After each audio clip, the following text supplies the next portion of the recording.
Sebanyak 5 pemain abroad timnas Indonesia tiba di Arab Saudi pada Senin pagi WIB. Mereka ialah Calvin Verdonk, Shane Patinama, Justin Hubner, Rafael Struijk, dan Ivar Jenner. Hal itu terlihat dalam unggahan Justin Hubner di stories Instagramnya. Jika ditotal, sudah ada 17 pemain yang tiba di Jeddah, Arab Saudi. Selain 5 nama di atas, sudah ada 12 personel dari klub-klub Liga 1 2024 sampai 2025 yang sudah tiba di Tanah Suci pada Minggu, 1 September 2024 malam waktu Indonesia Barat. Bagaimana dengan 9 nama lain? Mereka masih dalam perjalanan ke Arab Saudi. Sayangnya, tidak semua pemain yang dibawa ke Arab Saudi dapat dimainkan. Ada 2 pemain yang dipastikan absen melawan Arab Saudi, yakni Justin Hubner dan Maarten Paes. Justin Hubner harus menjalani sanksi akumulasi kartu kuning. Sementara itu, Maarten Paes belum bisa didaftarkan melawan Arab Saudi dan baru tersedia kontra Australia. Karena itu, menarik menanti hasil yang didapat timnas Indonesia saat menghadapi Arab Saudi. Laga melawan Arab Saudi digelar di King Sport City Stadium, Jeddah, Arab Saudi pada Jumat 6 September 2024 pukul 1.00 waktu Indonesia Barat. Pelatih timnas Indonesia Shin Tae-yong sudah menyiapkan strategi terbaik untuk laga melawan Arab Saudi. Hasil positif wajib disabet timnas Indonesia jika ingin membuka peluang lolos Piala Dunia 2026 atau minimal melaju ke babak keempat kualifikasi Piala Dunia 2026 zona Asia. Elkan Bagot mengubah caption di unggahan terbarunya di Instagram. Bek 21 tahun ini awalnya menulis caption Happy Birthday Katie Marsden. Sekarang, captionnya diubah menjadi Happy Birthday My Love tanpa menandai akun Instagram sang kekasih. Hal itu dilakukan Elkan Bagot ditengarai sebagai salah satu cara agar sang kekasih tidak diserang netizen Indonesia. Sekadar diketahui, ada segelintir netizen Indonesia yang tidak menyukai Elkan Bagot. Penyebabnya karena bek 21 tahun ini tidak memenuhi panggilan Shin Tae-yong untuk memperkuat timnas Indonesia U23 kontra Guinea U23 di playoff Olimpiade Paris 2024. Padahal, tenaga Elkan Bagot sangat dibutuhkan timnas Indonesia U23 yang membutuhkan kemenangan demi mendapatkan tiket Olimpiade Paris 2024.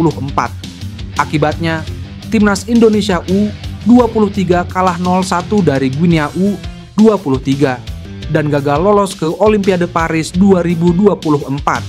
Setelah kejadian di atas, Shin Tae-yong tak pernah lagi memanggil Elkan Bagot ke timnas Indonesia. Pelatih timnas Indonesia Shin Tae-yong berbicara jujur soal proses naturalisasi oleh Romeni yang digembar-gemborkan sebagai pemain naturalisasi tambahan untuk kualifikasi Piala Dunia 2026.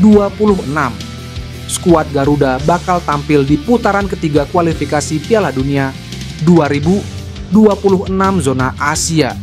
Timnas Indonesia akan menghadapi Australia dan Arab Saudi untuk 2 laga pertama. Shin Tae-yong sendiri telah menentukan 26 pemain untuk dipanggil, sebagaimana diklaim oleh manajer timnas Indonesia, Sumarji. Selain itu, sang pelatih asal Korea Selatan juga mengajak Yeom Ki-hun untuk kualifikasi Piala Dunia 2026 zona Asia. Ada 1 pemain naturalisasi yang digembar-gemborkan untuk segera menjadi yang selanjutnya untuk dinaturalisasi, yaitu oleh Romeni. Berbagai indikasi menguatkan hal tersebut, seperti aksi Ketua Umum PSSI, Erick Thohir, yang mengikuti akun Instagram oleh Romeni. Sementara itu, Shin Tae-yong menjawab tentang kemungkinan tambahan striker untuk timnas Indonesia. Pelatih Shin melihat memang di timnas kita saat ini kurang dalam mencetak gol. Pemain yang ada pun sulit untuk mencetak gol. Jadi untuk itu PSSI sekarang sedang mengurus proses naturalisasi striker, ujar Steve. STY tidak memperinci nama calon pemain naturalisasi yang dimaksud. Menurutnya, pengumuman pemain naturalisasi baru akan dikeluarkan setelah dokumen subjek yang bersangkutan sudah masuk tahap proses ke pihak-pihak terkait. Para supporter timnas Indonesia memberikan reaksi secara langsung kepada Yeom Ki-hun yang terpilih sebagai asisten pelatih baru Shin Tae-yong. Pada Selasa kemarin, kabar mencuat bahwa Yeom Ki-hun terpilih sebagai asisten pelatih baru Shin Tae-yong di Timnas Indonesia. Tujuannya adalah untuk meningkatkan kualitas lini serang Timnas Indonesia yang kerap mengalami kesulitan untuk mencetak gol pada kualifikasi Piala Dunia 2026 zona Asia. Penunjukan Yeom Ki-hun telah dikonfirmasi oleh Ketua Umum PSSI, Erick Thohir, pada Selasa kemarin. Para supporter Timnas Indonesia terlihat antusias karena telah langsung berkumpul di kolom komentar media sosial Instagram Yeom Ki-hun sejak Selasa kemarin untuk menyambut kedatangannya. Tercatat hingga berita ini dibuat, ada lebih dari 1.000 komentar dalam unggahan kedua terkini Yeom Ki-hun di Instagram yang terunggah pada 15 September 2023 lalu. Sebagian besar di antaranya adalah netizen Indonesia yang menyematkan bendera Indonesia untuk menyambutnya. Banyak dari mereka yang mempertanyakan kapan sang pelatih akan mulai bekerja. Tentunya, Yeom Ki-hun diharapkan untuk segera bergabung dengan Timnas Indonesia dalam waktu dekat. Sebab, skuad Garuda akan segera tampil di kualifikasi Piala Dunia 2026 zona Asia dengan putaran ketiga dimulai pada September mendatang. Satu lagi pemain keturunan kelahiran Belanda yang mempunyai prospek cerah untuk dinaturalisasi Timnas Indonesia. Dia adalah Miliano Jonathans, winger SBV Vitesse Arnhem. Miliano Jonathans lahir di Arnhem, Belanda, pada 5 April 2004. Usianya baru 20 tahun. Namun, ia telah 20 kali bermain di Eredivisie atau kasta teratas Liga Belanda. Darah Depok, Jawa Barat, mengalir kental dalam tubuh Miliano Jonathans, sebab neneknya berasal dari kota belimbing itu. Keluarga saya sudah pernah ke Indonesia, dan mereka sangat menyukainya di sana.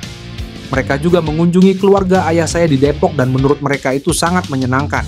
Saya sudah pernah ke Indonesia saat saya masih sangat kecil, tapi untuk saat ini saya berharap bisa segera mengunjungi Indonesia kembali. Nenek dari ayah saya berasal dari Depok dan kemudian pindah ke Belanda. Dia sangat jago memasak. Keluarga saya mengunjungi keluarga kami di Depok bulan lalu, dan mereka menceritakan tentang sejarah nama keluarga kami. Keluarga saya merasa ini sangat menarik.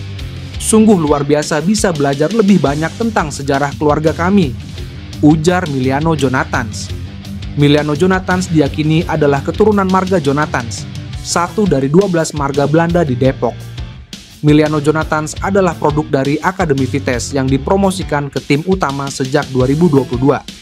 Namun, karena masih muda, ia lebih banyak turun di Liga Belanda U21 bersama tim U21. Pada musim lalu, Miliano Jonathans mencatatkan 7 penampilan bersama Vitesse di Eredivisie plus Piala Belanda dengan total 119 menit di lapangan. Ada penyebab mengapa jumlah penampilannya tidak terlalu banyak. Pada September 2023, ia mengalami cedera ACL yang memaksanya absen hingga akhir musim. Untuk musim depan, Miliano Jonathans harus bermain di Eerste Divisie atau kasta kedua Liga Belanda karena Vitesse terdegradasi dari Eredivisie pada musim lalu. Pada awal Juli 2024, Miliano Jonathans mengunjungi Jakarta dan bertemu dengan tenaga ahli Menpora bidang potensi pemuda dan diaspora, Hamdan Hamedan, yang notabene berpengalaman mengurus naturalisasi. Beberapa tahun lalu, Shin Tae-yong begitu menginginkan Emil Audero Mulyadi dinaturalisasi. Namun, kala itu sang pemain tidak menunjukkan respons positif. Bahkan, ayahnya terang-terangan menolak dengan alasan prestasi Timnas Indonesia yang jeblok. Namun, belakangan seiring meroketnya prestasi Timnas Indonesia, kiper Sampdoria yang kini dipinjamkan ke Inter Milan itu tampaknya mulai berubah pikiran. Emil beberapa hari lalu mendadak memasang bendera Indonesia di profil akun Instagramnya. Jebolan Akademi Juventus itu juga diketahui memfollow akun Ketua Umum PSSI Erick Thohir. Sinyal kesiapan Emil dinaturalisasi semakin menguat setelah Erick Thohir mendadak menemui mantan Presiden Inter Milan Massimo Moratti beberapa hari lalu. Sejumlah netizen pun mengaitkan pertemuan Erick dan Moratti itu dengan rencana naturalisasi Emil Audero.